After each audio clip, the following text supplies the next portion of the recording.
Today we're talking about a mistake that is killing your growth and how to fix it so you can start living the life you truly deserve. Life is beautiful.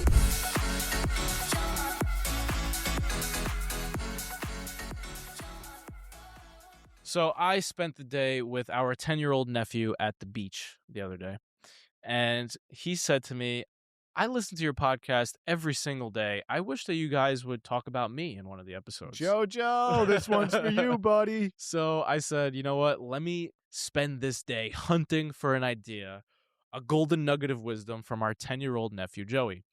And it only took about 5 minutes before I found one because this is a very wise little man. Wise 10-year-old.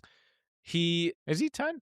He's 10, yeah. He's turning 10 in August, which is when this episode will come out. Okay, So cool. he'll be 10 by the time this episode releases. Okay. Um, Double digits. Yep, double digits. Anyway, he played soccer for his entire childhood. And we had a soccer ball on the beach, but we also had a football that we were throwing around on the beach. And he started throwing these beautiful spiraled footballs to me. And I said to him, Joey, you have a really good spiral. Have you ever thought about actually playing football in addition to soccer? And he said, yeah, well, I really like football and I'm pretty good at it, but I don't know. I just feel like if I was to sign up for football, it would probably take away from soccer. So I'm just going to decide not to. And I said, wow, what a wise decision that is. And then I told him that one of my biggest regrets in life is actually making that exact mistake because I grew up loving basketball. And as a kid, I would literally daydream of being in the NBA, being the next Steve Nash, a short guy in the NBA, short guard, just draining three-pointers. And that dream never even came close to coming true because I just kept switching sports over and over and over again. And I dabbled way too much and I became a jack of all trades, but a master of none. Yeah. And I said, stick to soccer, man. And Joey, I know you're listening to this. Stick to soccer. I believe in you. Well, You're going to do great things. Yeah, I want to add a caveat to that. Stick to soccer if you continue to love it. Exactly. Yeah, Right? absolutely. You have to love the pursuit that you're in to stick to it. Yep. So if you fall out of love with it, don't stick with it. But I that's a great point, and I want to use that as a transition to another idea that's in the same neighborhood as this, but it comes from the other end of the generational spectrum. So I've been seeing 85-year-old influencers on Instagram. For some reason, they're just part of my algorithm now. It's like these really old grandma looking, It's great. It's awesome. like talking head videos of these really. It might be AI. I don't think so. I'm usually pretty good at telling. But this 85-year-old woman is basically in her kitchen and she's saying, you know what's one of the biggest problems with this younger generation these days? They just give up on things too soon. Back in my day, we stuck with things. If a shoe broke, we sat there and we fixed the shoe. If a relationship wasn't working, we sat there with it and we stuck with that pain and we fixed that relationship. We just stuck with things so much longer. Yeah. And I think she has a point. And I Yes. think going off of this point, like you said, make sure you still love that thing. And I think that's true.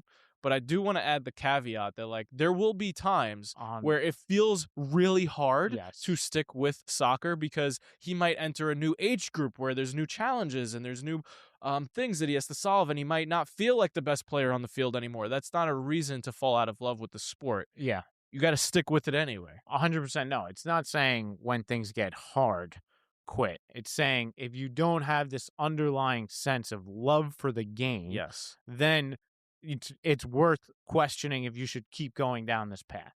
That's what I'm 100%. saying. Not it actually is meant to get harder and harder. Yeah. So it's if you love the game, then you can keep putting up with that hard. Yes. Yes. Yes. But let's go back to Joey's wisdom for a second. Yeah. Because really what he's talking about is something that a lot of I see entrepreneurs struggle with, people our age struggle with, is having priorities. Yes. And what he's basically saying that is that everything in life is a trade-off. Yeah. Everything that you say, every time you say yes to something, you are saying no to something else, Yes. right? And every yes has this invisible no attached to it. 100%. It reminds me of one of our favorite books, Essentialism by Greg.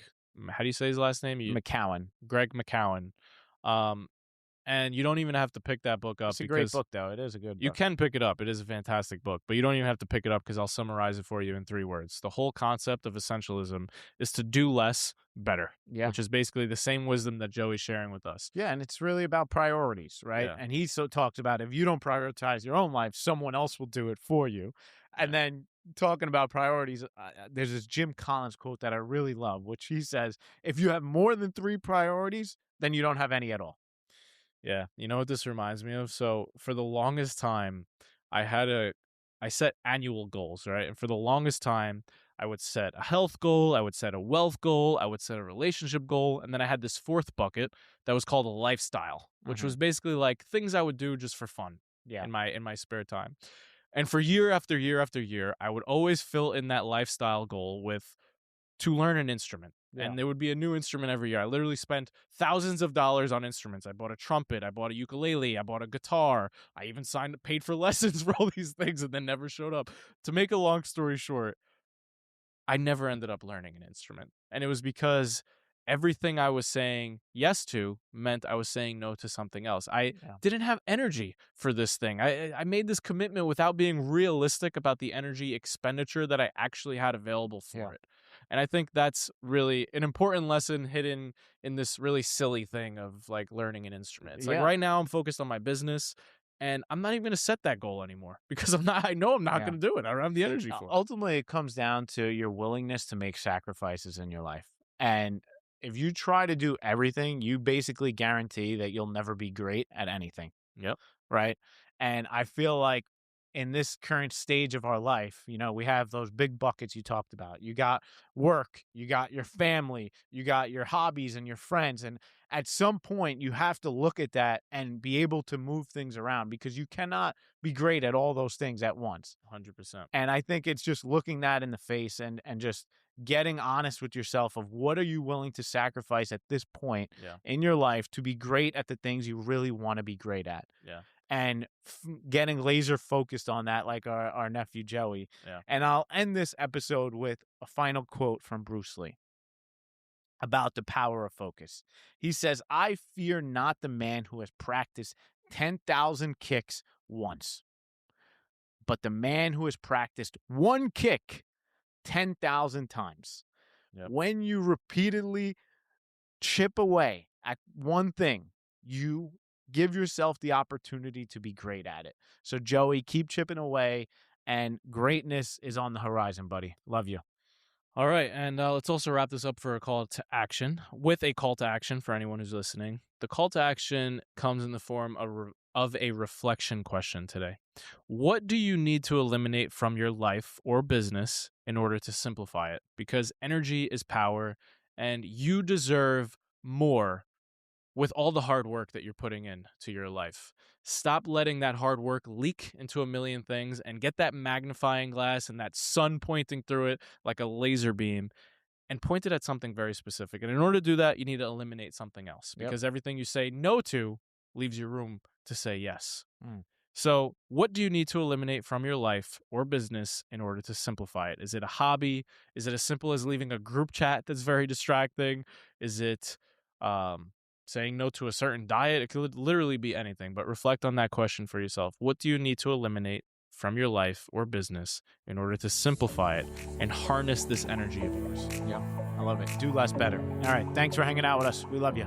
Peace.